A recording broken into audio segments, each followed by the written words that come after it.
அன்பு டேவிட் சகோதரருக்கு மிக்க மிக்க நன்றி. கிறிஸ்து இயேசுவுக்குள் அழைக்கப்பட்ட மிகவும் அன்பான சங்கிலியாண்டபுரமுடைய இருக்கிற அருமையான தேவ பரிசுத்தவான்கள், மிகவும் அன்பான சகோதரர் மற்றும் சகோதரிகளே, மறுபடியும் எனக்கு இந்த மிகப்பெரிய ஒரு ஸ்லாக்கியம் கிடைக்குது உங்க மத்தியில வர்றதுக்கு. தேவனுடைய சத்திய வசனங்களுடைய ஊழியம் உங்க மத்தியில செய்யறதுக்கு, உங்களுடைய கூட நம்மளுடைய புது சிருஷ்டி ஐக்கியத்துல கலந்து கொள்றதுக்கு இது மிகப்பெரிய ஸ்லாக்கியம். நான் எண்ணிக்கொண்டு முதல் நம்மளுடைய பிதாவாகிய தேவனுக்கு, நம்மளுடைய ஆண்டவர் ரட்சகர் நிச்சயிக்கப்பட்ட மணவாளன், இப்பொழுது ராஜரீகம் பணிங்கிறது தேவனுடைய ராஜ்யத்துடைய கண்ணுக்கு தெரியாத பாகத்தின் கடைசியில நம்முடைய ஆண்டவராக இயேசு கிறிஸ்து மூலமாய் அநேக நன்றிகள் தெரிவித்துக் கொள்கிறேன். அன்புக்குரிய சகோதர சகோதரிகளை, நான் முதலாவது நம்ம அன்பு தெரிவிக்கிறேன். நான் இப்ப சார்ந்துட்டு இருக்கிற மத்திக்கரை பெங்களூர் எக்லீஷாவுடைய அன்பு வாழ்த்துக்கள் மற்றும் பெங்களூர் பைபிள் ஸ்டூடெண்ட் சபையுடைய அன்பு வாழ்த்துக்கள் உங்க மத்தியில நம்ம தெரிவிக்கிறோம். கூட நம்ம தூத்துக்குடி மற்றும் நாகர்கோவில் சபைகளுடைய அன்பு வாழ்த்துக்கள் உங்க மத்தியில நம்ம தெரிவிக்கிறோம். பாகாயம் சபை மற்றும் ஆர்காட் சபை வேலூர் பகுதியில அவருடைய அன்பு வாழ்த்துக்கள் உங்க மத்தியில நம்ம தெரிவிக்கிறோம். அதே சமயத்துல திருத்துறைப்பூண்டி, புதுக்கோட்டை மற்றும் தஞ்சாவூர் சபைகளுடைய அன்பு வாழ்த்துக்கள் உங்க மத்தியில நம்ம இப்போ தெரிவிக்கிறோம். கூட கோட்டயம், கேரளா, அங்கே மலையாளம் பரிசுத்தவான்கள் அவங்களுடைய இருக்கிற அன்பு வாழ்த்துக்கள். போன 2 வாரம் முன்னாடி அவங்களுடைய எலெக்ஷன் நடந்துச்சு. ஸோ அவங்களுடைய அன்பு வாழ்த்துக்கள் உங்க மத்தியில தெரிவிக்கிறோம். பஞ்சாப், மும்பை மற்றும் சத்தீஸ்கர் ஹிந்தி சபைகள் அவங்களுடைய அன்பு வாழ்த்துக்கள் கூட இந்த சமயத்தில் அவங்க மத்தியில தெரிவிக்கிறோம். மற்றும் மிகப்பெரிய ஸ்லாக்கியம் நம்மளுக்கு கிடைக்குது. ஒரு டியூஸ்டேக்கு அடுத்த டியூஸ்டே, ஆல்டர்னேட் டியூஸ்டேல நம்மளுக்கு ஆப்பிரிக்கால ஒரு ஆன்லைன் வழியாய் அநேக தேசங்கள்ல இருந்து பரிசுத்தவான்கள் கூடி English revelation study of the 7 seals 7 முத்திரைகள் உடைய இருக்க ஸ்டடி இருக்கு. ஸோ அநேக தேசத்துல இருந்து பரிசுத்தவான்கள் அங்கே கூடும்போது அவங்களுடைய அன்பு வாழ்த்துக்கள் உங்க அனைவருக்கு சொன்னாங்க. இந்த வாய்ப்பு கிடைக்கும் போது நான் உங்களுக்கு தெரிவிக்கிறேன். கூட அநேக தனிப்பட்ட சகோதரர்கள் கூட, சகோதரர் பால்ராஜ் தூத்துக்குடியில மற்றும் சகோதரர் ரிச்சர்ட் ஊட்டியில எல்லாம் அவங்களுடைய அன்பு வாழ்த்துக்கள் இந்த சமயத்துல உங்க வார்த்தையில நம்ம தெரிவிக்கிறோம். அன்புக்குரிய சகோதரர் மற்றும் சகோதரிகளை, நம்ம தியானம் பண்ணிட்டு இருக்கிற இந்த ஒரு தியானம் இது யோபு புஸ்தகத்தின் மேல நம்ம ஒரு தியானம் பண்ணிருக்கிறோம். இது 2 பாகம் ஆயிடுக்குது. இது 3ஆம் பாகம் இன்னைக்கு நாங்க பார்க்க போறோம்.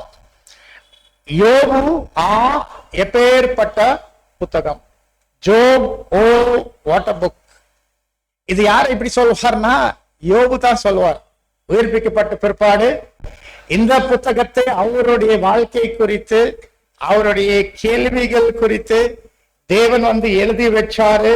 அது அவரு பார்க்கும்போது இதுதான் அவரே கூறுவாரு, அவர் துதிப்பார்த்தா கூட நம்ம பார்க்கிறோம். சோ இது ஆக்சுவலி வேதத்தோடைய, பரிசுத்த வேதாகமத்தோடைய, நம்முடைய தேவனுடைய இருக்கிற திருவாக்கு வெளிப்பாடுதல் முதல் புத்தகம். வேதத்துல முதல் புத்தகம் இல்ல, ஆனா வெளிப்பட்டது முதல் புத்தகம். எழுதப்பட்ட காலகட்டம் பிதாக்கள் யுகம். பிதாக்கள் யுகத்துல எழுதப்பட்ட இந்த புத்தகத்தை நம்ம பார்க்கும்போது மிகவும் ஆச்சரியம் என்னன்னா, இது நாடகம் பாணியில் எழுதிருக்கிறது. நீங்க ஞாபகம் இருக்கோ ஷேக்ஸ்பியர். ஷேக்ஸ்பியர் அவர் நாடகம் எழுதுவாரு. இது ஒரு நாடகம். ஆக்சுவலி யோபு ஒரு நாடகம். அதுல எல்லா கதாபாத்திரங்கள் ஒரு நாடகமுடைய கதாபாத்திரங்களா இருக்கிறாங்க. இதுல பல காட்சிகள் இருக்குது, சீன்ஸ் கூட இருக்குது. அதெல்லாம் உங்களுக்கு நம்ம காமிச்சோம். மொத்தத்துல இது என்னன்னா, இது காமிக்குது மனுக்குலத்தின் மத்தியில தேவன் செய்து கொண்டிட்டு இருக்கிறார் தெய்வீக திட்டம். விசேஷமான கோணத்துல, விசேஷமான பார்வை என்னன்னா தீமையின் அனுமதி. ஏன் தேவன் தீமை அனுமதிக்கிறார், அந்த கோணத்துல தான் இந்த யோபு புஸ்தகத்துல சொல்லப்பட்டிருக்கிறது தான் இங்க நம்ம பார்க்கிறோம். இது நாங்க பார்த்துட்டு வரும்போது நாங்க என்ன பார்த்தோம்னா, யோபு அடையாளப்படுத்துறது முழு மனுக்குலம். ஆச்சரியமா நம்ம பார்த்தோம். 1ஆம் அதிகாரத்துல முதல் ஆதாம், பிற்பாடு வீழ்ச்சிக்கு பின்பு மனுக்குலம் வீழ்ச்சியில, பின்பு நம்ம பார்த்தோம் அவருடைய 3 குமார்த்திகள், 7 குமாரர். அது காமிக்கிற தேவனுடைய தெய்வீக திட்டத்துல மனுக்குலத்துக்கு பழகி பெருகி பூமி நிரப்பி அந்த விஷயத்துக்கு ஒரு 3 உலகங்கள் வேணும். ஒரு 7000 வருஷம் தேவைப்படுது கூட நம்ம பார்த்தோம். அதுக்கு பிற்பாடு அவருடைய மனைவியை நம்ம பார்த்தோம். யோபுடைய மனைவி அவருடைய மனுக்குலத்தோடு இருக்கிற விழுந்து போன சுபாவம். அந்த தீமை என்னன்னா நம்ம பார்க்கணும்னா சுயநலம். அந்த சுயநலத்துல மாட்டிட்டு இருக்கிற மனுஷனுடைய விழுந்து போன சுபாவம் ரெண்டும் கலந்துருக்குது மனுஷன்ல. தேவனுடைய சாயல்ல தேவனுடைய ரூபத்துல உண்டாக்கப்பட்டு ஏதோ ஒட்டிட்டு நம்ம பார்க்கணும் இந்த சுயநலம், இந்த விழுந்து போன சுயநல சுபாவம் தான் இங்க நம்ம பார்க்கிறோம். அதுக்கு பிற்பாடு நம்ம இறங்கிட்டோம். அவருடைய 3 நண்பர்கள் எலிஃபாஸ், பில்தாத் மற்றும் ஜோஃபார். விசேஷமா இந்த எலிஃபாஸ், பில்தாத், ஜோஃபார் பற்றி கண்டுபிடிக்கிறதுக்கு நாங்க போயிட்டோம். அந்த யோபு 42ஆம் அதிகாரம் வசனங்கள் 7-9. ஏன் அங்க போயிட்டோம்? ஏன்னா யோபுல 42ஆம் அதிகாரம் 6ஆம் வசனத்துல யோபு ரொம்ப மனத்திரும்புறார், மனஸ்தாபம் ஆயிடுறார். அவர் தேவன்கிட்ட மன்னிப்பு கேட்கிறார். நம்ம ஒண்ணு புரியல, நான் தூசி, இப்ப நான் என்ன பண்ணும்? மன்னிப்பு கேட்கிறார் மனுக்குலம். அந்த அந்த அந்த ஒரு எப்படி சொன்ன ரிப்பென்டன்ட் கண்டிஷன், மன திரும்பப்பட்ட நிலையில மனுக்குலம் தேவனுக்கு முன்னாடி வரும்போது, ஏன்னா இது ஒரு நாடகம். இப்ப தேவன் யோப பக்கம் திரும்பிட்டு இது செய் அப்படி சொல்றது இல்லை. என்ன பண்றாங்கன்னா அவர் திரும்புறாரு யார்கிட்ட? எலிஃபாஸ் கிட்ட திரும்பி எலிஃபாஸ் கிட்ட பேசி எலிஃபாஸ் கிட்ட சொல்லி, அந்த வார்த்தை எலிஃபாஸ்க்கு மாத்திரம் அல்ல 3 பேருக்கு, எலிஃபாஸ், பில்தாத், ஜோஃபார். இதெல்லாம் என்ன விஷயம்னா அந்த பெரிய காரியம் காமிக்கிறது. மனுக்குலம் தேவனுடைய ராஜ்யத்துடைய மத்தியஸ்தர் பாகத்துல, கண்ணுக்கு தெரிய ராஜ்யத்துல அவங்களுடைய மனுக்கன் திறக்கும் போது தேவனுக்கு முன்னாடி நின்று எப்படி ஒரு பெரிய மன திரும்பப்பட்ட நிலையில இருப்பாங்க. அந்த நேரத்துல தேவன் அவங்களுக்கு தெரிவிக்கணும், இப்போ உங்களுக்கு எதுக்கிட்ட மன்னிப்பு வாங்கணும்னா இதுதான் வழி, இதுதான் ஏற்பாடு. இதுதான் நம்ம 42ஆம் அதிகாரம் வசனம் 7-9 வரை இது நாடகம் பாணியில நாங்க பார்க்கிறோம். இப்ப நம்ம வாசிக்கலாம். வேத வாசிப்பு 42ஆம் அதிகாரம் வசனம் 7-9 வரை. யோபு 42ஆம் அதிகாரம் 7 முதல் 9 வசனங்கள். கர்த்தர் இந்த வார்த்தைகளை யோபோடே பேசின பின் கர்த்தர் தோமானியனான எலிபாசை நோக்கி, உன்மேலும் உன் 2 சிநேகிதர் மேலும் எனக்கு கோபம் மூடுகிறது. என் தாசனாகிய யோபு பேசினது போல் நீங்கள் என்னை குறித்து நிதானமாய் பேசவில்லை. ஆதலால் நீங்கள் 7 காளைகளையும் 7 ஆட்டுக்கடாக்களையும் தெரிந்து கொண்டு என் தாசனாகிய யோபினிடத்தில் போய் உங்களுக்காக சர்வாங்க தகனபலிகளை இடுங்கள். என் தாசனாகிய யோபும் உங்களுக்காக வேண்டுதல் செய்வான். நான் அவன் முகத்தை பார்த்து உங்களை உங்கள் புத்தியினத்துக்கு தக்கதாக நடத்தாதிருப்பேன். என் தாசனாகிய யோபு பேசினது போல் நீங்கள் என்னை குறித்து நிதானமாய் பேசவில்லை என்றார். அப்பொழுது தோமானியனான எலிபாசும் சூகியனான பில்தாதும் நாகமாத்தியனான சோப்பாரும் போய் கர்த்தர் தங்களுக்கு சொன்னபடியே செய்தார்கள். அப்பொழுது கர்த்தர் யோபின் முகத்தை பார்த்தார். அதாவது கர்த்தர் அவங்கள மன்னிச்சிட்டார்.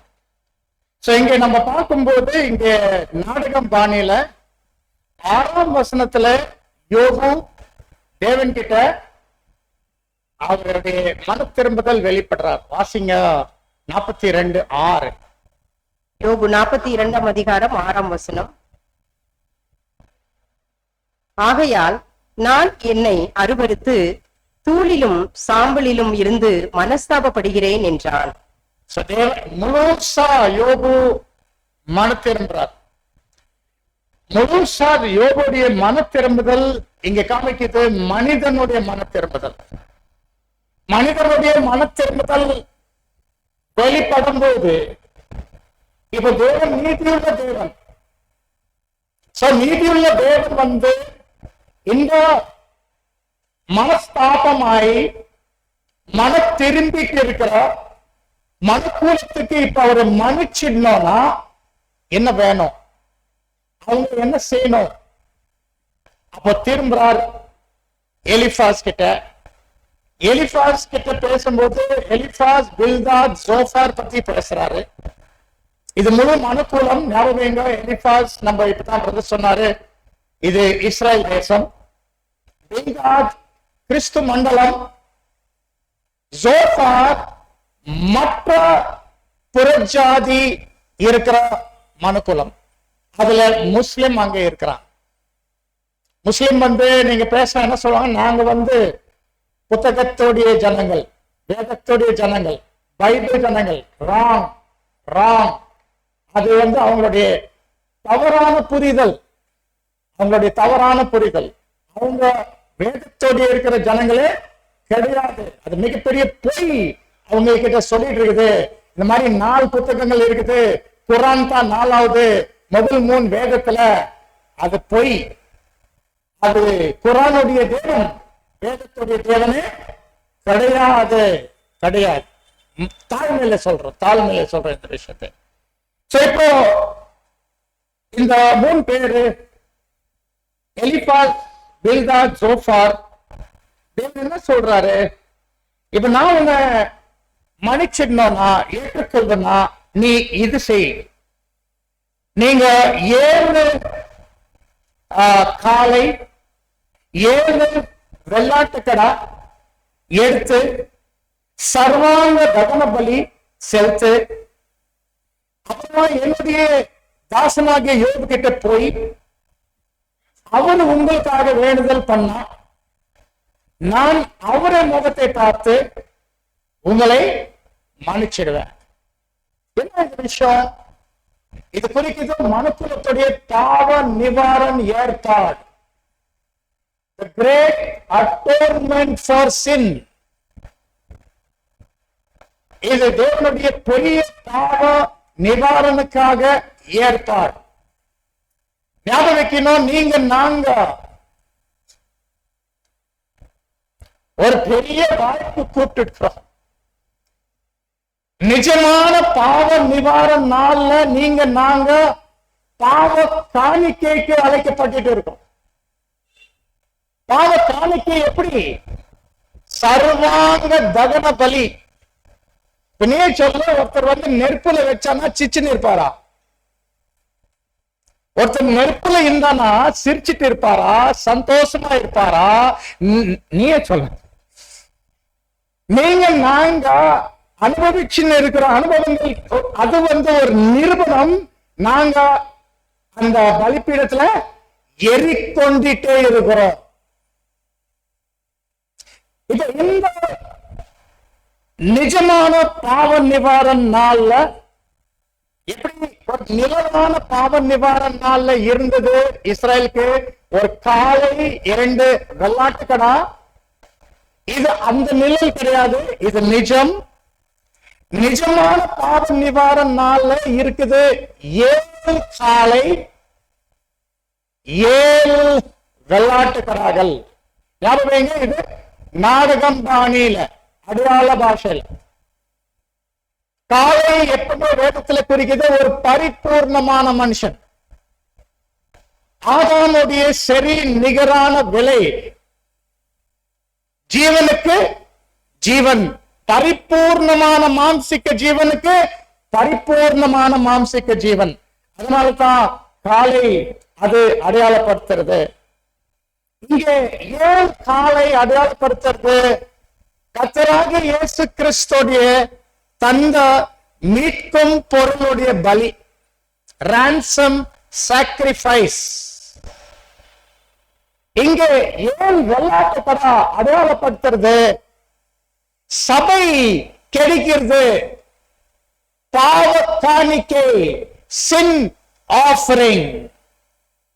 ஞாபகம் இங்க வசனம் சொல்றது லேவியராகமம்ல சேர பண்றது, அது தேவ கிருபை தான். இந்த இருக்கிற 7 வெள்ளாட்டுக்கடா குறிப்பிடுது அந்த பாவ காணிக்கை. 7 என்ன குறிக்குதுங்க? 7 இங்க குறிக்குது தெய்வீக ஏற்பாடு, டிவைன் ஆரிஜின். இந்த நிஜமான பாவ நிவாரண பலிகள், இந்த விசேஷத்தின் பலிகள் யாருடைய ஏற்பாடு, யாருடைய திட்டம்? பிதாவாகிய தேவனுடைய திட்டம். அதனால தான் அவர் என்ன சொல்றார்? பலி ஏற்பாடு, இது என்னுடைய பலிபீடம். என்னுடைய பலிபீடத்துக்கு நீ வரும்போது நீ படிகள் ஏறி வராத சொல்றாரா இல்லைங்களா? இது அவருடைய பலிபீடம், அவருடைய ஏற்பாடு, அவருடைய டிசைன். இந்த விஷயத்தை வெளிப்படும் மனுக்குலத்துக்கு. அந்த நேரத்தில் மனுக்குலத்துடைய மனக்கண்கள் திறக்கும் போது அவங்க அந்த காரியத்தை பார்ப்பாங்க, புரிஞ்சுக்குவாங்க தான் இங்க நாங்க பார்க்கிறோம்.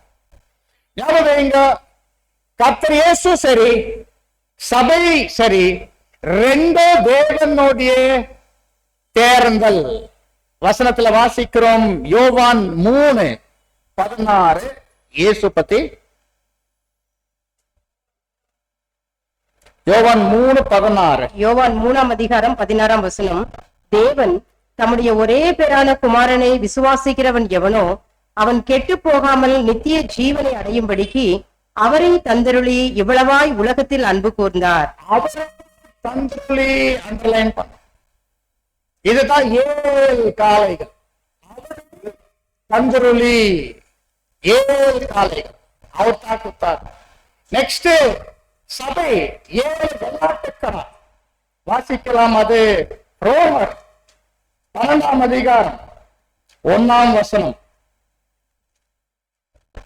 ரோமர் 12ஆம் அதிகாரம் 1ஆம் வசனம். அப்படி இருக்க சகோதரரே, நீங்கள் உங்கள் சரீரங்களை பரிசுத்தமும் தேவனுக்கு பிரியமுமான ஜீவ பலியாக ஒப்புக் கொடுக்க வேண்டும் என்று தேவனுடைய இரக்கங்களை முன்னிட்டு உங்களை வேண்டிக் கொள்கிறேன். இதுவே நீங்கள் செய்யத்தக்க புத்தியுள்ள ஆராதனை. தேவனுடைய இரக்கங்கள் முன்னிட்டு அண்டர்லைன் பண்ணுங்க. தேவனுடைய இரக்கங்கள் முன்னிட்டு நாம் நம்முடைய சரீரங்கள், நம்முடைய மாம்சம் பரிசுத்தமும் தேவனுக்கு ஏற்ற பலிகளா செலுத்துறதுக்கு தேவன் ஒரு ஏற்பாடு பண்ணிருக்கிறார். சோ இந்த காலை சரி, இந்த வெள்ளாட்டுக்காக சரி, அதே 7 இதே 7 குறிக்கிறது நிஜமான பாவ நிவாரணம் இருக்கிற விசேஷத்தின் பலிகளே. அந்த நேரத்துல மனுக்குலம் பார்ப்பாங்க, மனுக்குலம் புரிஞ்சுக்குவாங்க. ஆனா கூட கூட புரியணும், இது தேவனால் ஏற்படுத்திட்டு இருக்கிற ஏற்பாடு. 7 காளைகள், 7 வெள்ளாட்டு கடாக்கள். இந்த காரியத்தை நம்ம பார்க்கிறோம். அந்த நேரத்துல முழு மனுக்குலம் தேவனுடைய பரிசுத்தாவி எல்லா மாம்சத்து மேல ஊற்றுறதுனால எல்லா மனுக்குலம் இந்த விஷயத்தை புரிஞ்சுக்குவாங்க. முதல் தீமோத்தி 2ஆம் அதிகாரம் 6வது வசனம். இந்த வசனத்துல நாங்க மீண்டும் மீண்டும் உங்களுக்கு சொல்லியிருக்கிறோம், ஒரு தவறான தமிழுடைய மொழிபெயர்ப்பு அங்க செஞ்சிருக்குது. தயவுசெய்து அது கவனிங்க. 1 தீமோத்தேயு 2ஆம் அதிகாரம் 6ஆம் வசனம். எல்லாரையும் மீட்கும் பொருளாக தம்மை ஒப்பு கொடுத்த மனுஷனாகிய இயேசு கிறிஸ்து இயேசு அவரே இதற்குரிய சாட்சி ஏற்ற காலங்களில் விளங்கி வருகிறது. சரியில்லை, இதுக்குரிய சாட்சி ஏற்ற காலத்துல விளங்கும். இந்த சாட்சி சுவிசேஷ யுகத்துல நம்மளுக்கு கொடுக்கப்படுது. 1000 ஆண்டு யுகத்துல சாத்தான் முழுவதும் கட்டப்பட்ட பிற்பாடு, கண்க்கு தெரிகிற ராஜ்யம் ஸ்தாபிக்கப்பட்ட பிற்பாடு, இது கூறிய சாட்சி முழு உலகத்துக்கு விளங்கும். அந்த காரியத்தை தான் இந்த வசனம் பேசணும்.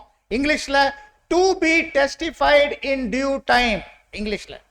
ஸோ தமிழ்ல இந்த இருக்கிற மொழிபெயர்ப்பு நீங்களுக்கு தயவு செய்து சீரியஸா கவனிச்சுட்டு அதுக்கு ஒரு காரியத்தை நீங்க செய்யணும்.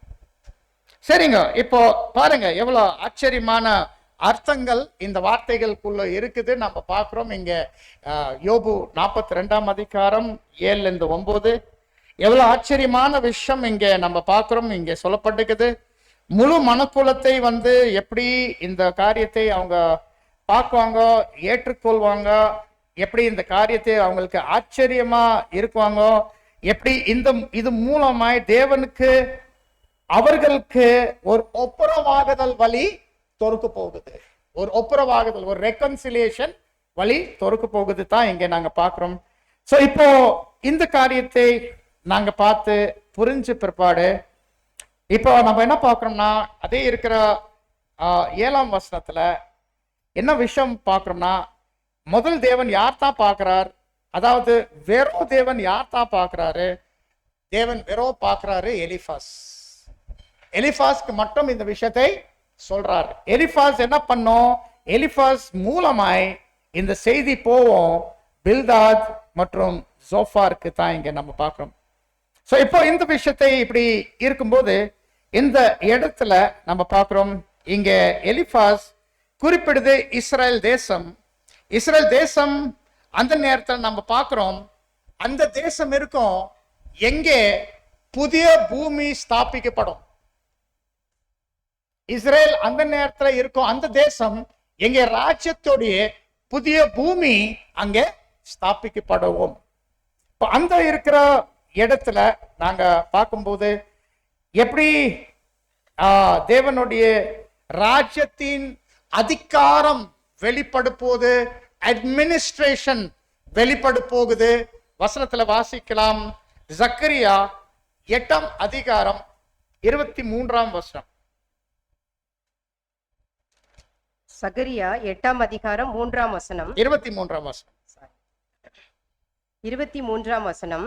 அந்நாட்களில் பலவித பாஷைக்காரராகிய புரஜாதியாரில் 10 மனுஷர் ஒரு யூதனுடைய வஸ்திர தொங்கலை பிடித்து கொண்டு தேவன் உங்களோடே இருக்கிறார் என்று கேள்விப்பட்டோம், ஆகையால் உங்களோடே கூட போவோம் என்று சொல்லி அவனை பற்றி கொள்வார்கள் என்று சேனைகளின் கர்த்தர் சொல்லுகிறார் என்றார். பாத்தீங்களா, முழு மனுக்குலம் எல்லா தேசங்கள் புரிஞ்சுக்குவாங்க தேவனுடைய ராஜ்யத்தின் இருக்கிற புதிய பூமி இஸ்ரேல்ல ஸ்தாபிக்கப்பட்டு இருக்குது. அந்த மெல்லிய சத்தம் அங்கிருந்து தான் வெளிப்படு போகுது தான் பார்க்கிறோம். நெக்ஸ்ட் யோவான் 4:22. யோவான் 4ஆம் அதிகாரம் 22ஆம் வசனம். நீங்கள் அறியாததை தொழுது கொள்ளுகிறீர்கள், நாங்கள் அறிந்திருக்கிறதை தொழுது கொள்ளுகிறோம், ஏனென்றால் ரட்சிப்பு யூதர்கள் வழியாய் வருகிறது. பாத்தீங்களா, முழு மனுக்குலம் அந்த நேரத்துல இந்த வசனம் பார்ப்பாங்க. முழு மனுக்குலத்துக்கு ரட்சிப்பு எங்கிருந்து வரும், யூதர்கள்ல தான் வரப்போதே தான் இங்க நம்ம பார்க்கணும். இது தேவ ஏற்பாடு. நெக்ஸ்ட் இங்க யோபு இங்க யாரு, இங்க 8-9ஆம் வசனத்துல வாசிக்கலாம். 8ஆம் வசனம் என்ன சொல்லுது? ஆதலால் நீங்கள் 7 காளைகளையும் 7 ஆட்டுக்கடாக்களையும் தெரிந்து கொண்டு என் தாசனாகி யோபினிடத்தில் போய் உங்களுக்காக சர்வாங்க தகன பலிகளை இடுங்கள். என் தாசனாகி யோபும் உங்களுக்காக வேண்டுதல் செய்வான். நான் அவன் முகத்தை பார்த்து உங்களை உங்கள் புத்தியீனத்துக்கு தக்கதாக நடத்தாதிருப்பேன். என் தாசனாகி யோபு பேசினது போல் நீங்கள் என்னை குறித்து நிதானமாய் பேசவில்லை என்றார். அப்புறம் அவரே பார்த்து நான் அவரே ஏற்றுக்கொள்வேன். English for him will I accept. அப்போ யோபு மூலமாய் வெளிப்பட போகுது ஜெபம். தேவன் பார்த்து முழு மனுக்குலத்துக்கு ஒரு மன்னிப்பு கொடுக்குவார். கிளியரா நம்ம புரியுதுங்க. இந்த இடத்துல யோபு மனுக்குலம் இருக்க முடியாது, ஏன்னா இது டபுள் வரும். எலிஃபாஸ், பில்தாத், ஜோஃபார் முழு மனுக்குலம். மறுபடியும் யோபு கூட மனுக்குலம் போட்டானா இது ஒரு அர்த்தமே இருக்காது, டபுள் மீனிங் வந்துடும். அதனால தான் இந்த இடத்துல மட்டும் 3 வசனம் மட்டும் 7, 8, 9, 42ஆம் அதிகாரம் இங்கே யோபு முழு மனுக்குலமே கிடையாது. மாறாக இங்க யோபு யார் நம்ம கண்டுபிடிக்கிறதுக்கு பிரயாசம் பண்ணும்போது நம்ம பார்க்கணும், இங்க யோபு மூலமாய் மனுக்கூலம், எலிஃபாஸ், பில்தாத், ஜோஃபார் செலுத்துகிறது அந்த சர்வாங்க தகன பலி மற்றும் யோபுடைய இருக்கிற ஜெபம் பலியாய் தேவன் ஏற்றுக்கொள்வார். சோ இது என்ன இங்க யோபு யார் குறிக்குது கேட்டாக்கா வசனத்துல வாசிக்கலாம். எரேமியா 31ஆம் அதிகாரம் வசனங்கள் 31 33 வரை. Jeremiah 31 to 33. எரேமியா 31ஆம் அதிகாரம் 31 இதோ நாட்கள் வருமென்று கர்த்தர் சொல்லுகிறார், அப்பொழுது இஸ்ரவேல் குடும்பத்தோடும் யூதா குடும்பத்தோடும் புது உடன்படிக்கை பண்ணுவேன். நான் அவர்கள் பிதாக்களை எகிப்து தேசத்திலிருந்து அழைத்து வர கைப்பிடித்த நாளிலே அவர்களோடே பண்ணின உடன்படிக்கையின்படி அல்ல. ஏனெனில் நான் அவர்களுக்கு நாயகராயிருந்தும் அந்த என் உடன்படிக்கையை அவர்கள் மீறி அவமாக்கி போட்டார்களே என்று கர்த்தர் சொல்லுகிறார். இதே வார்த்தைகள் புது ஏற்பாடுல காணப்படுது. ஹெப்ரியர்ல 8ஆம் அதிகாரம் 10-12 வாசிக்க வேண்டாம். ஸோ இந்த விஷயத்தை நாம பார்க்கும்போது இது என்ன நம்ம பார்க்கிறோம்னா, மனுக்குலத்துக்கு தேவன் கிட்ட மன்னிப்பு வாங்கணும்னா அவங்க தேவனுடைய பாவ நிவாரண ஏற்பாடு ஏற்றுக்கொண்டு கூட கூட அவங்க யோபு வேணும், யோபோடு இருக்கிற ஜபம் வேணும், யோபு மூலமாய் தேவன் கிட்ட போகணும். அப்ப இந்த யோபு இங்க யார் குறிக்குதுன்னா புதிய உடன்படிக்கை, நியூ கவனன்ட். இந்த புதிய உடன்படிக்கை ஏற்பாடு நம்ம ஞாபகம் வைக்கணும். புதிய உடன்படிக்கை ஏற்பாடு இது வெறும் ஒரு உடன்படிக்கை மாத்திரமல்ல, அந்த உடன்படிக்கைக்கு ஊழியக்காரங்கள் இருப்பாங்க. அந்த ஊழியக்காரங்கள் யாரு? முற்பிதாக்கள். அந்த முற்பிதாக்கள் அவங்க முதல் உடன்படிக்கைக்குள்ள வருவாங்க. அவங்க முதல் உடன்படிக்கைக்குள்ள அவங்க உடன்படிக்கைக்கு கீழாய் அந்த உடன்படிக்கை ஊழியக்காரங்கள் கூட இருப்பாங்க. ஏன்னா ஒரு வசனம் நம்ம பார்க்கிறோம் இல்லைங்களா, இந்த இடத்துல எரேமியா 31ஆம் அதிகாரம் 31 மட்டும் வாசிங்க பாருங்க. அங்க ஒரு விஷயம் பார்க்கிறோம். இதோ நாட்கள் வருமென்று கர்த்தர் சொல்லுகிறார், அப்பொழுது இஸ்ரவேல் குடும்பத்தோடும் யூதா குடும்பத்தோடும் புது உடன்படிக்கை பண்ணுவேன். இந்த இஸ்ரேல் குடும்பத்தோடும் யூதா குடும்பத்தோடும் புதிய உடன்படிக்கை பண்ணுவேன். இப்போ அந்த நேரத்துல அந்த பழைய ஏற்பாடின் காலத்துல அந்த எரேமியா தீர்க்கதரிசியின் காலத்துல இந்த மாதிரி பிரிவினை இருந்துச்சு. இஸ்ரேல் 10 கோத்திரம், யூதா 2 கோத்திரம். ஆனா இன்னைக்கு இஸ்ரேலுடைய திரும்பி கூட்டி சேர்த்ததல் காலத்துல நீங்க விசாரிச்சு பாருங்க, சுத்தமா இந்த இருக்கிற பிரிவினை இல்லவே இல்லை. இந்த வசனோடைய அர்த்தம் என்ன? இந்த வசனம் இஸ்ரேலுடைய இருக்கிற 12 கோத்திரங்கள் இப்படி பிரிக்கப்பட்ட நிலையில இது வசனம் பேசுறது இல்ல, மாறாக இங்க பேசுறது 2 வகுப்பார் பத்தி.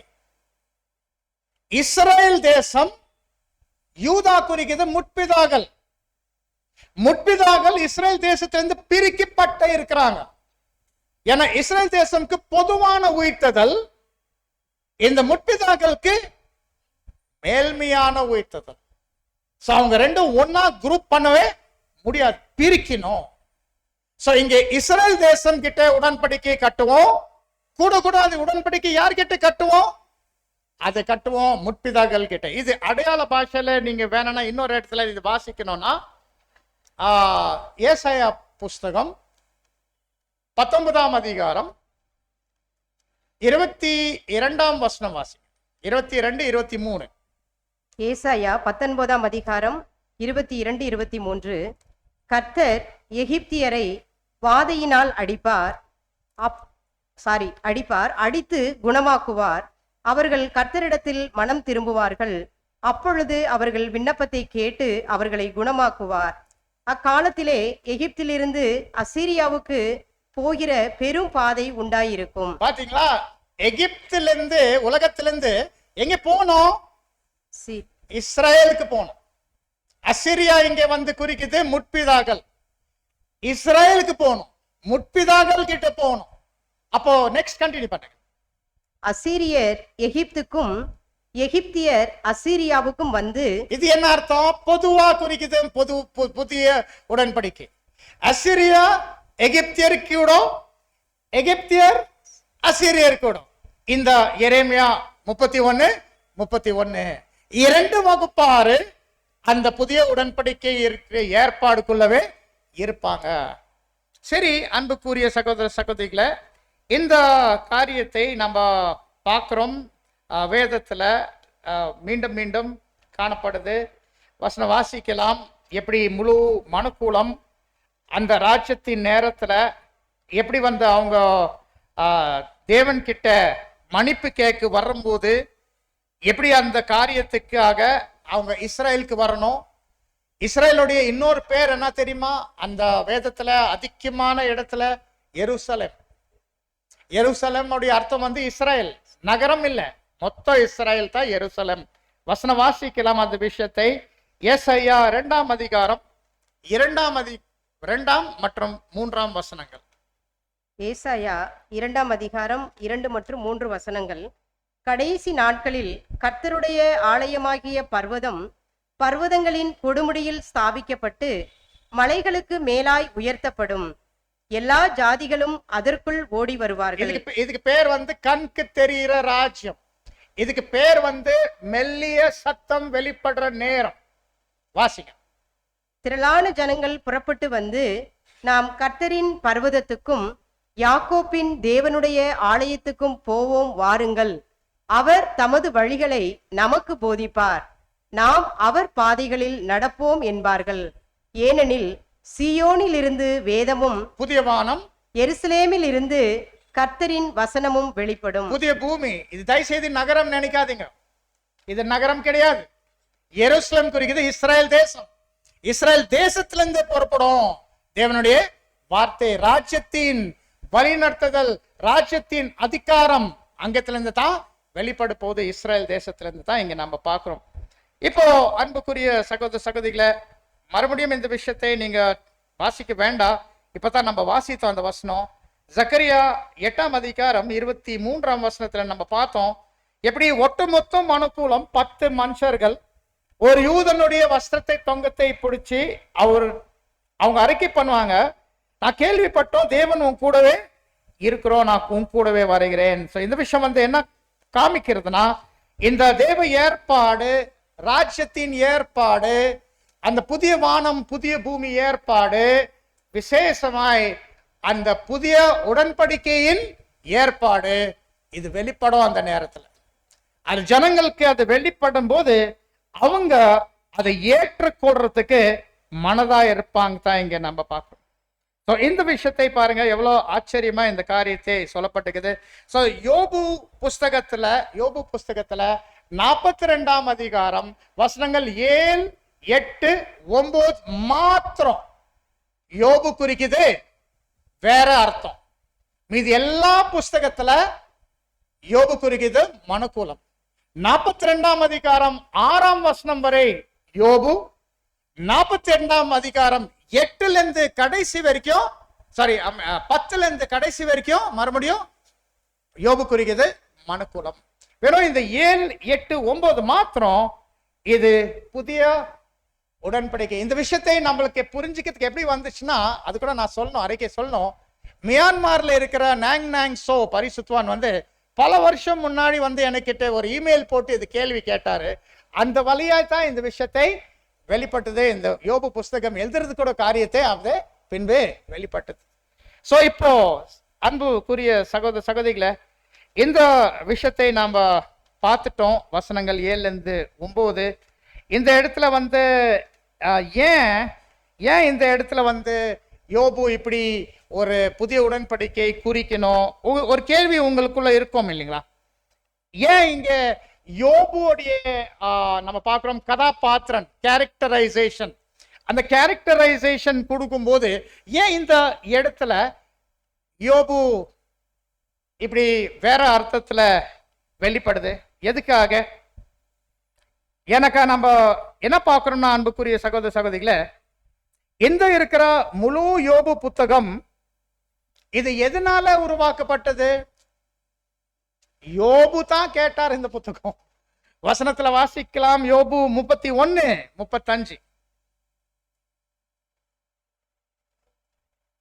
யோபு 31:35. ஆ, என் வழக்கை கேட்கிறவன் ஒருவன் இருந்தால் நலமாயிருக்கும். இதோ சர்வ வல்லவர் எனக்கு உத்தரவு அருளி செய்யவும் என் எதிராளி தன் வழக்கை எழுதி கொடுக்கவும் எனக்கு விருப்பம் உண்டு. பாருங்க, அவரை கேட்கிறார், என்னுடைய விருப்பம், ஐ டிசையர். அதாவது இப்படி இப்படி இப்படியே போட்டு நான் வேணும் வேணும் சொல்லும்போது தேவன் என்ன பண்றாரு? இதை கொடுத்துட்றேன். இந்த புத்தகத்தை வந்து இப்போ வெளிப்படும் போது யோபு தான் ரொம்ப ஆச்சரியப்படுவார். ஏன்னா யோபுடைய வாழ்ந்த வாழ்க்கை தேவன் எடுத்து அதிலே வந்து ஒரு அருமையான காட்சி என்ன பண்ணிருக்கிறாரு? அவர் உருவாக்கியிருக்கிறார்.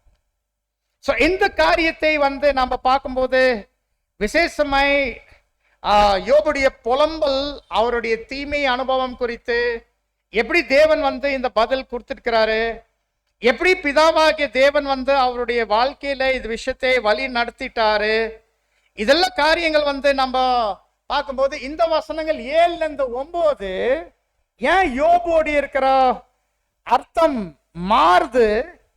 காரணம் வந்து இந்த இடத்துல யோபு தேவன் விரும்பிட்டார், அவர் தெரியணும் இவ்வளோ துன்பங்கள், துக்கங்கள், கஷ்டங்கள், நஷ்டங்கள் அவர் அனுபவித்த பின்பு தேவன் அவருக்கு வச்ச பரிசு என்னன்னா, அவர் தான் புதிய பூமியோடைய பங்குள்ளவரா இருப்பார்.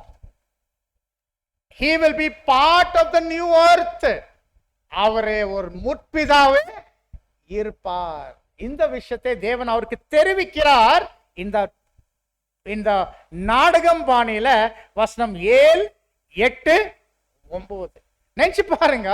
முழு புக்ல மனுக்குலம் தான் குறிக்குது. அவரு 6ஆம் வசனம் வரைக்கும் 42ஆம் அதிகாரத்துல மனுக்குலம் தான் குறிக்குது. கெஞ்சின்கிறார் தேவன் கிட்ட மன்னிப்பு. டக்குன்னு மாறி என் தாசனாகிய யோபு, நீங்க சரியில்லை, அவரை நான் என்ன பண்றேன் ஏற்றுக்கொள்ள. அவருக்கே ஷாக், நான் சரியா? நான் எவ்வளவு தவறான மனுஷன், எவ்வளவு உங்ககிட்ட கேள்வி கேட்டு புலம்பல் பண்ணிட்டேன். ஆனா தேவன் சொல்றாரு, நீ என் தாசனாகிய யோபு.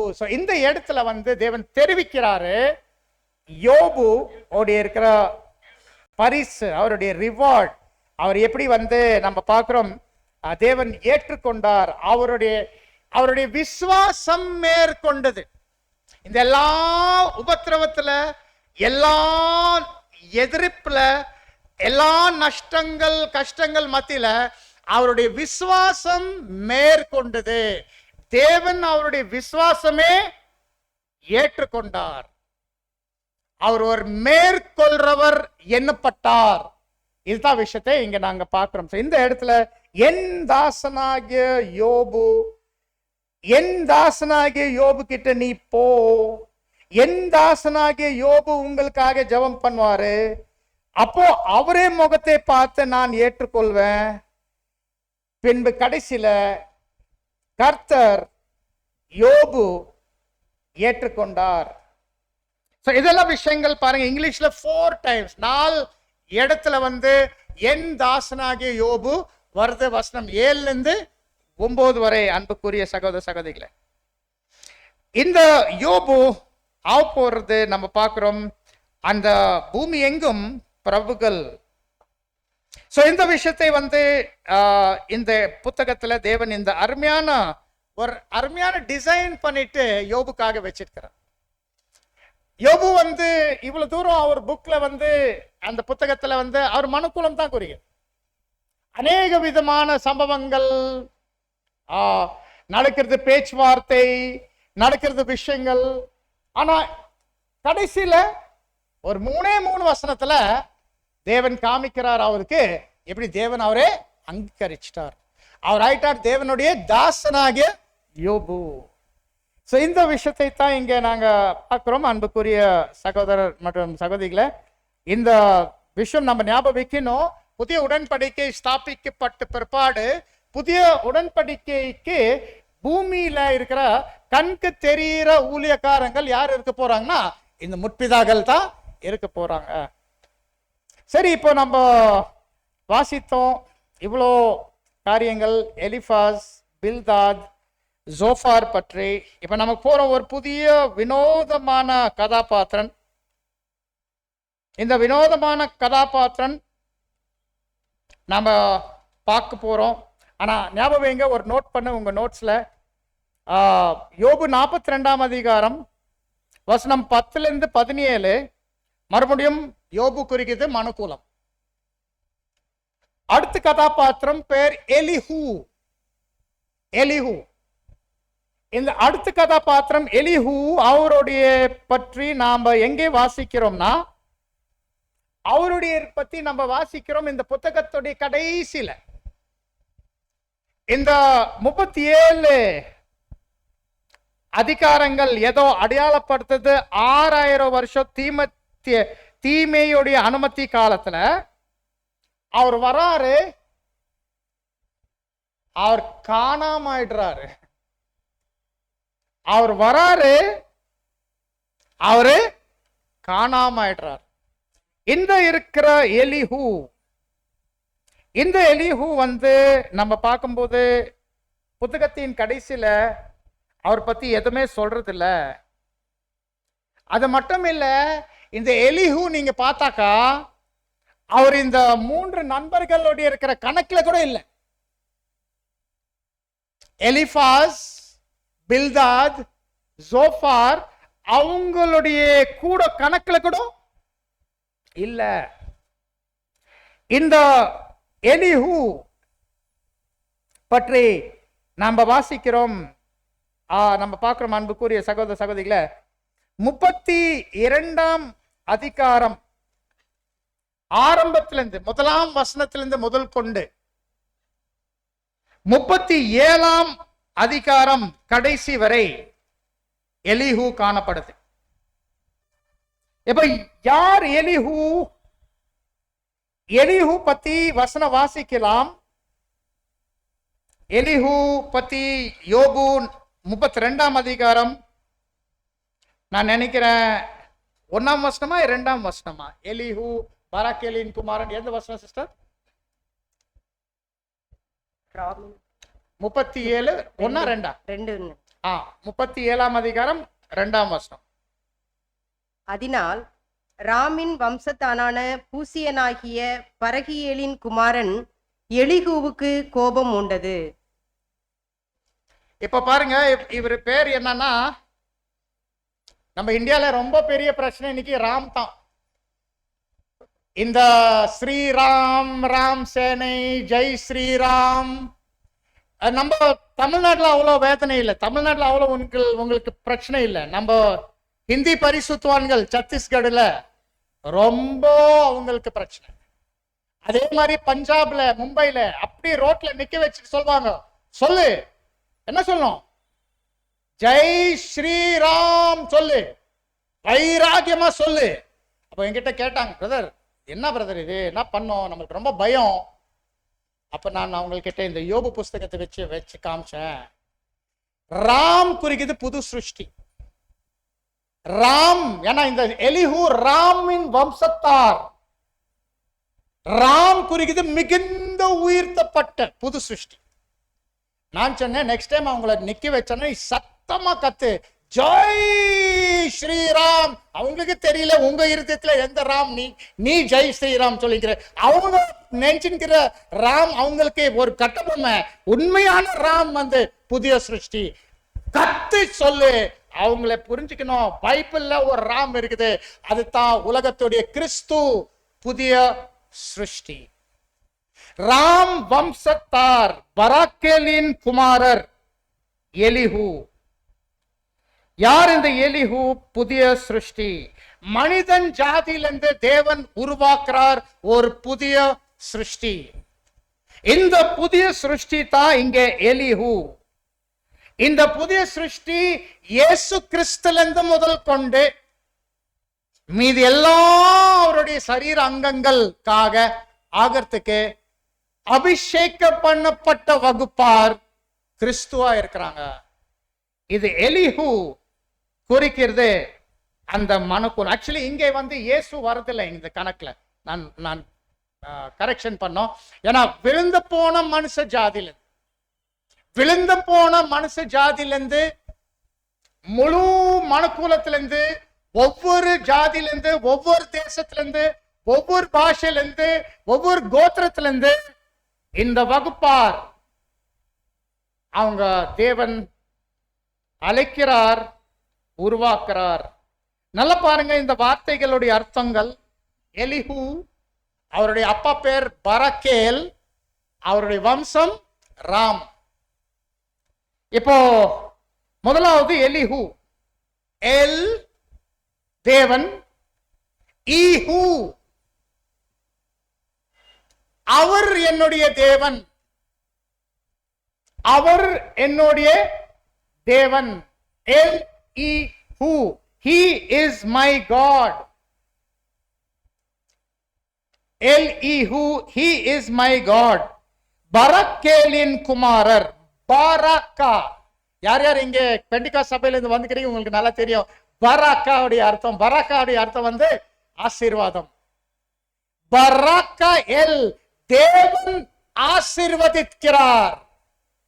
உண்மை, இந்த வகுப்பார் தேவன் ஆசீர்வதிக்கிறார். இதுக்கு மேல ஆசீர்வாதம் அண்டா சராசரங்கள்ல தேவதூதர் கிட்ட பேசி பாரு, எங்கேயுமே இல்லை, எங்கேயுமே இல்லை. பராக்கா எல் உடைய அவங்க குமார தேவன் அதாவது அந்த தேவன் அந்த ஆசீர்வாதம் கொடுக்க விரும்பும் போது இவங்க தான் அந்த பலன். அந்த தேவனுடைய ஆசீர்வாதத்தின் பலன் தான் இங்க நம்ம பார்க்கிறோம். பரக்கேலின் குமாரர். ஆனா பரக்கேல் ஒரு பூசியன். அதைத்தான் நான் மறந்துட்டு சொல்றதுக்கு. பரக்கேல் ஒரு பூசியன். பரக்கேல் ஒரு பூசியன். அது என்ன அர்த்தம்? பூசியன் குறிக்கிறது அவமானம், கண்டெம்ப்ட். பூசியன் குறிக்கிறது அவமானம். ஆனா அவரு ராமின் வம்சத்தார். ஹீப்ரு 7410, ஹீப்ரு 7410 ராம் உடைய அர்த்தம் வந்து உயர்த்தப்பட்ட, எக்ஸால்டட், ஹை. பூசியன் வந்து நம்பர் 940, அவமானம், பூசியன். அதே மாதிரி வந்து எலிஹு வந்து நம்பர் வந்து 453, ஹீப்ரு ஸ்ட்ராங்ஸ் நம்பர் 453. பராக்கேல் Hebrew ஸ்ட்ராங்ஸ் number 1292.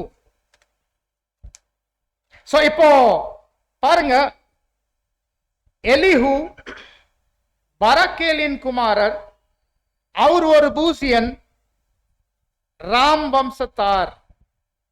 இதெல்லாம் கூட்டிட்டா என்ன வருது? இந்த புதிய சிருஷ்டியுடைய தேவ திட்டத்துல உருவாக்கப்பட்ட நிலை.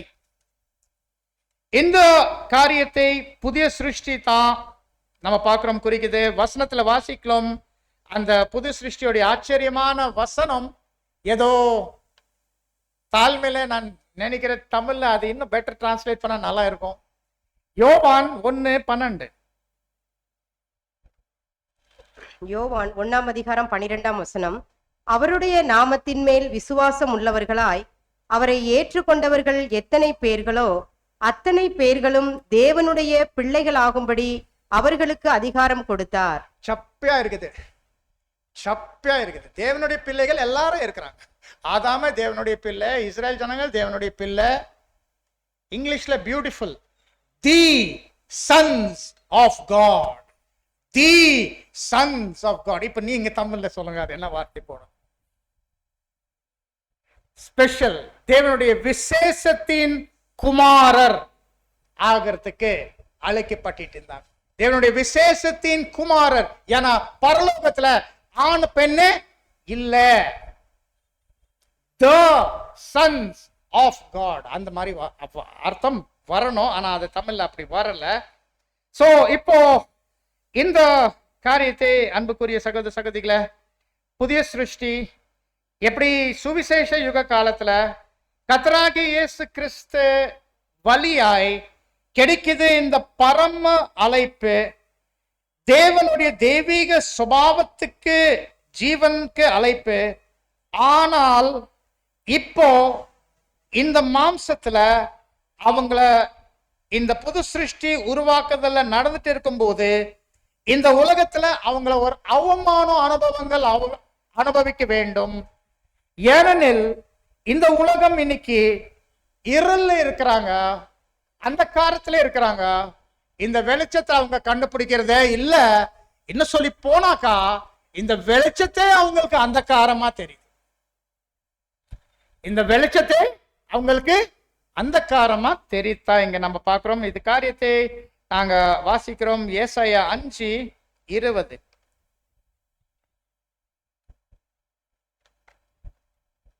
ஏசாயா 5:20. தீமையை நன்மை என்றும் நன்மையை தீமை என்றும் சொல்லி இருளை வெளிச்சமும் வெளிச்சத்தை இருளுமாக பாவித்து கசப்பை தித்திப்பும் தித்திப்பை கசப்பும் என்று சாதிக்கிறவர்களுக்கு ஐயோ.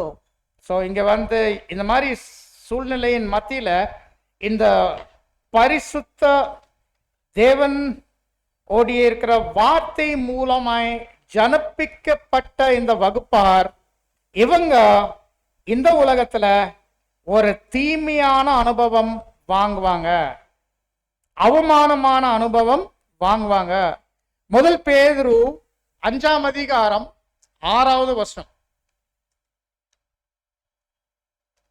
1 பேதுரு 5:6. ஆகையால் ஏற்ற காலத்திலே தேவன் உங்களை உயர்த்தும்படிக்கு அவருடைய பலத்த கைக்குள் அடங்கியிருங்கள்.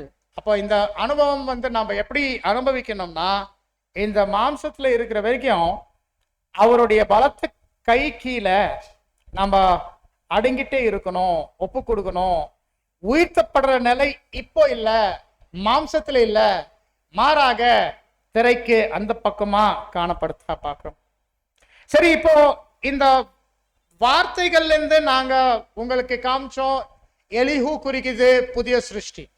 ஒருவேளை நீங்க கன்வின்ஸ் ஆகல வைங்க, இல்ல எப்படி சொல்றீங்க எலிஹூ புதிய சிருஷ்டி, இப்ப நம்ம நிரூபிக்கலாம், எவிடன்ஸ் பார்க்கலாம். எலிஹூ பேசுற வார்த்தைகள் பார்க்கலாம். எலிஹூ பேசுற வார்த்தைகள் எல்லாமே புதிய சிருஷ்டியோடு இருக்கிற வார்த்தைகள். யோபு 32:6.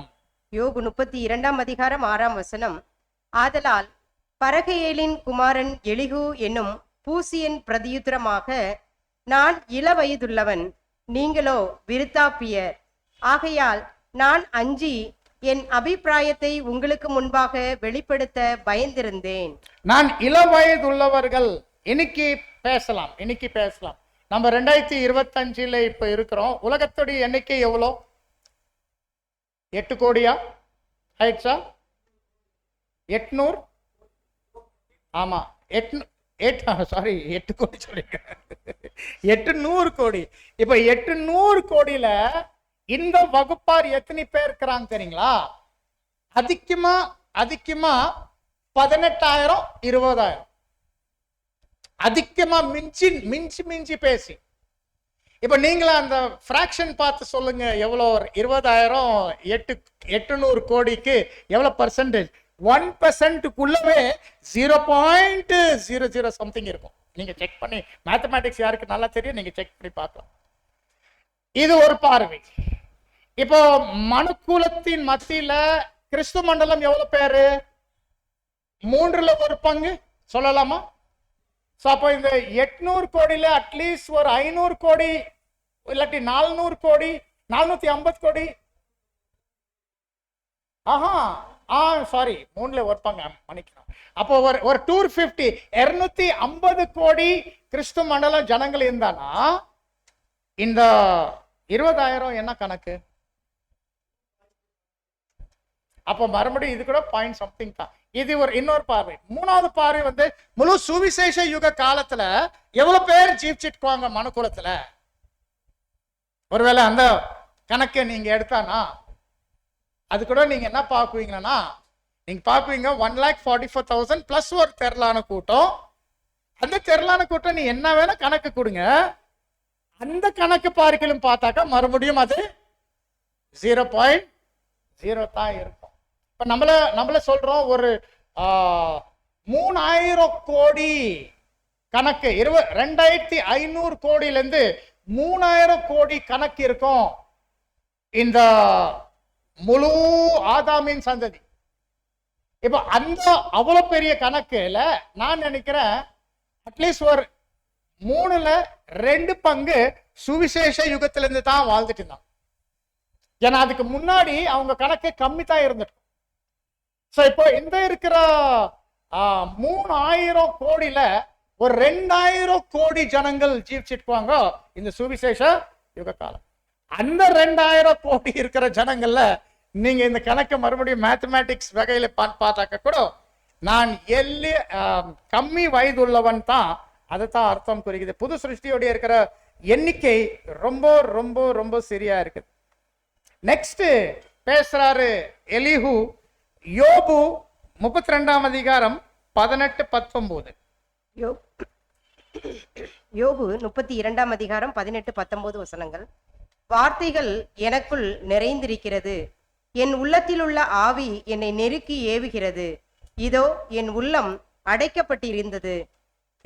இதுதான் நம்மளுடைய அனுபவங்கள் இல்லைங்களா? தேவன் எவ்வளவு பெரிய ஸ்லாக்கியம் தராரு. அவர் நம்மளுக்கு பரம அழைப்பை கொடுத்து அவருடைய பரிசுத்த ஆவி தந்து அவருடைய வேதமே தொறுக்கிறார். நமக்கு வேதமே தொறுக்கும் போது அதுக்கு உள்ளுக்குள்ள நம்ம எப்படி வச்சுன்னு இருக்குது. அப்போ ஒருத்தர் கிடைச்சா வைங்க, யாரோ கொஞ்சம் ஏதோ கேள்வி கேட்டா, ஏதோ வந்து நாங்க பேசும்போது அவங்க உத்தர கொடுத்தா, அவங்க கொஞ்சம் காது கொடுத்தானா வந்துருது எல்லாமே. ஏன்னா அவ்வளோ விஷயம் நம்ம கிட்ட இருக்குது. ஆனா நம்ம ரொம்ப ஞானமா நடக்கணும் அந்த விஷயத்துல. எனக்கு எல்லார்கிட்ட தேவனுடைய இருக்கிற காரியத்தை சொல்றது ஒரே சமயத்துல அது ஞானமா காரியமே கிடையாது. அது ஏற்ற நேரத்துல தான் அந்த ஏற்ற சத்தியங்கள் பேச வேண்டி இருக்குது. பட் பாருங்க, இந்த வார்த்தைகள் மறுபடியும் பேசுது. என்ன மாதிரி இருக்கிற வைராகியம் ஒரு பக்கம் இந்த வகுப்பார்கிட்ட இருக்குது, என்ன மாதிரி இருக்கிற தேவனுடைய வாக்கு சத்தியம், தேவனுடைய தெய்வீக திட்டத்தின் பற்றியான சத்தியம் எவ்வளவு தேவனே இந்த வகுப்பாருக்கு கொடுத்துருக்கிறாத்தா இங்க நாங்க பார்க்கிறோம். மூணாவது விஷயம் பாருங்க, யோபு 33:4. தேவனுடைய ஆவியானவர் என்னை உண்டாக்கினார். இதுதான் ரொம்ப முக்கியமான இருக்கிற அடையாளம்.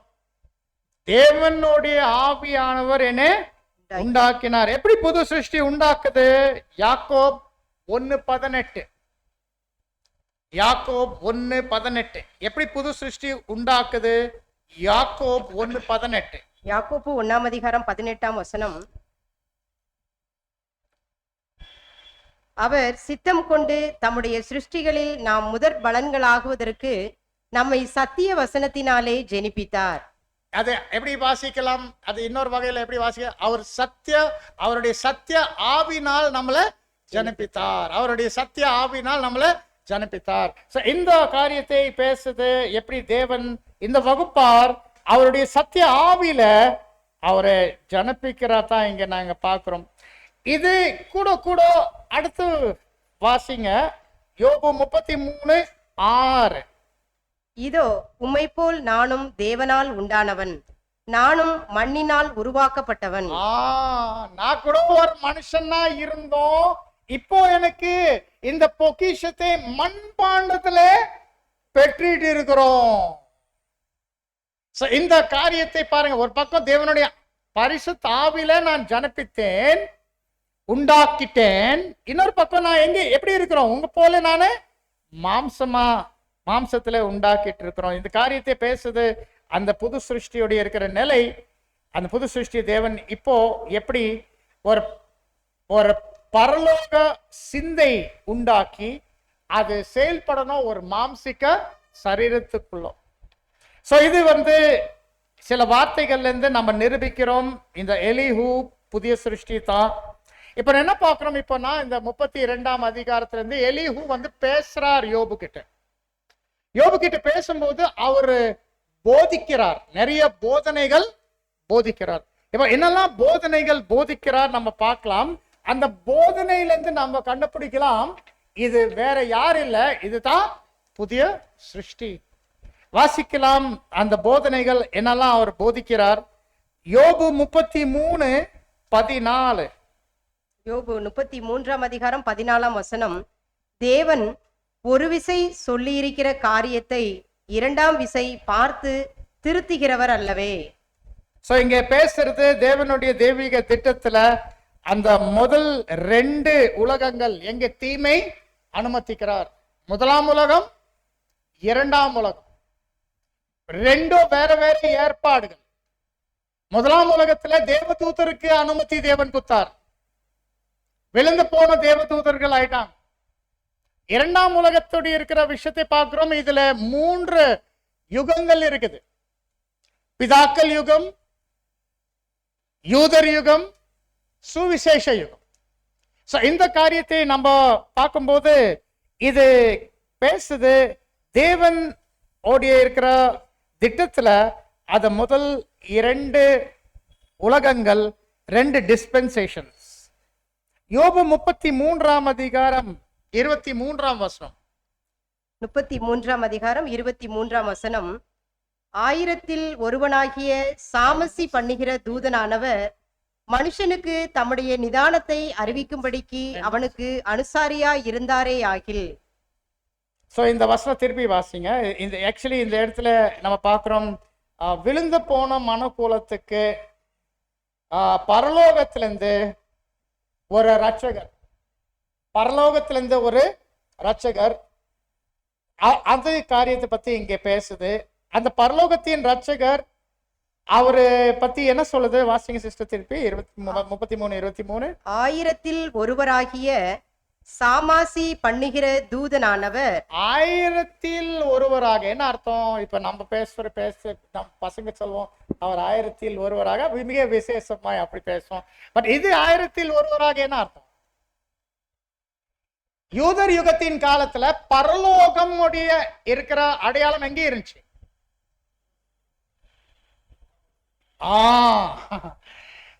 யூதருடைய இருக்கிற யுகத்தின் காலத்துல பரலோகத்துடைய அடையாளம் இருந்துச்சு மகா பரிசுத்த ஸ்தலம். மகா பரிசுத்த ஸ்தலமுடைய அளவு என்ன? 10 முழம் 10 முழம் 10 முழம். 10 × 10 × 10 எவ்வளவு வருது? 1000. ஆக்சுவலி அந்த இருக்கிற ஆட்டு மயிரோடைய இருக்கிற தொங்குற திரை, 3வது திரையோடைய இருக்கிற அவுட்டர் பெரிமீட்டர் 144 வருது. மகா பரிசுத்த ஸ்தலத்தோட எண்ணிக்கை எவ்வளோ? 1000. 144 × 1000 வருது. 1,44,000 சபையுடைய எண்ணிக்கை. இங்கே 1000 குறிக்குது மகா பரிசுத்த ஸ்தலம். மகா பரிசுத்த ஸ்தலம் அடையாளப்படுத்துறது பரலோகம். 1000-ல் ஒருவராக குறிக்குது பரலோகத்திலிருந்து மிக விசேஷமானவர், மிக மிக விசேஷமானவர், பரலோக சுபாவம் உள்ளவர். வார்த்தை வார்த்தை அந்த வார்த்தை மாம்சம் ஆனார். அடுத்த வசனம் மாம்சம் ஆனார் வருது. இது அந்த வார்த்தை பத்தி பேசுது. இந்த வசனத்துல 38ஆம் அதிகாரம் 33ஆம் அதிகாரம் 23ஆம் வசனம். இப்ப 33:24 வாசிங்க. அவர் அவனுக்கு இறங்கி அவன் படுகுழியில் இறங்காதபடிக்கு நீர் அவனை ரட்சியும், மீட்கும் பொருளை நான் கண்டுபிடித்தேன் என்பார். பாத்தீங்களா இந்த விஷயத்தை பேசுது. அந்த நாடகம் பாணியில அவர் படுகுழியிலே இறங்காத படிக்கு நீர் அவரை ரட்சியும், நான் என்ன கண்டுபிடிச்சேன்? ஒரு மீட்கும் பொருள், விடுதலை வழி கண்டுபிடிச்சேன். என்ன இது? நம்ம நல்லா தெரியும். வேற பக்கம் போயிட்டு என்ன பார்க்கணும்? ஜீவனுக்கு ஜீவன் கொடுக்கணும். அது எந்த ஜீவனு? ஆதாமுடைய ஜீவன். ஆதாமுடைய ஜீவன் என்ன ஜீவனு? பரிபூர்ணமான மாம்சிக ஜீவன். அந்த பரிபூர்ண மாம்சிக ஜீவனுக்காக விடுவிக்கிறவர் வரணும். பரிபூர்ணமான மாம்சிக ஜீவன்ல மறிக்கணும். ஜீவனே அவர் தரணும். நான் ஒரு மீட்கும் பொருளை கண்டுபிடித்தேன். இந்த இருக்கிற வார்த்தை பார்க்கும்போது இது எலிஹு பேசுறார். இப்ப நீங்க சொல்லு, இந்த மனுக்குலத்துல யார் இந்த சத்தியம் தான் பேச முடியும்? வெறும் ஆவினால் ஜனப்பிக்கப்பட்ட இப்போ இருக்கிற பரிசுத்தவான்கள் மட்டும் இந்த சத்தியம் அவங்களுக்கு கொடுக்கப்பட்டது. அவங்க மட்டும் வசனம் வச்சு அந்த கொள்கையை எடுத்து சொல்ல முடியும். இது நிரூபிக்கப்படுது மறுபடியும். இங்க எலிஹு யாரு? எலிஹு குறிக்குது புதிய சிருஷ்டி. ஆனா மன்னிக்கணும், இப்ப கிளாஸ் எண்டு. எனக்கு நிறைய பேசலாம், ஆனா நேரம் கூட நாங்க பார்க்க வேண்டி இருக்கு. இன்னும் நிறைய உபதேசங்கள் எலிஹூது நாங்க பார்க்க வேண்டி இருக்குது. அடுத்த கிளாஸ்ல கூட கூட நாங்க என்ன பார்க்கோம்னா, இந்த இருக்கிற எலிஹூ நம்ம பார்க்குறோம். அந்த 37ஆம் அதிகாரத்துக்கு பிற்பாடு சுத்தமா காணாம ஆயிடுறார். அது ஒரு இன்னொரு அடையாளம்.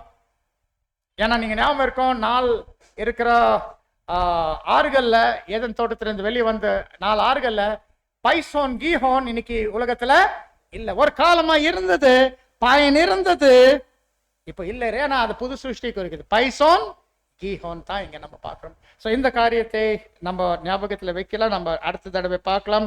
கூட கூட அடுத்த தடவை கன்க்ளூஷன் கூட நம்ம பார்க்கணும்.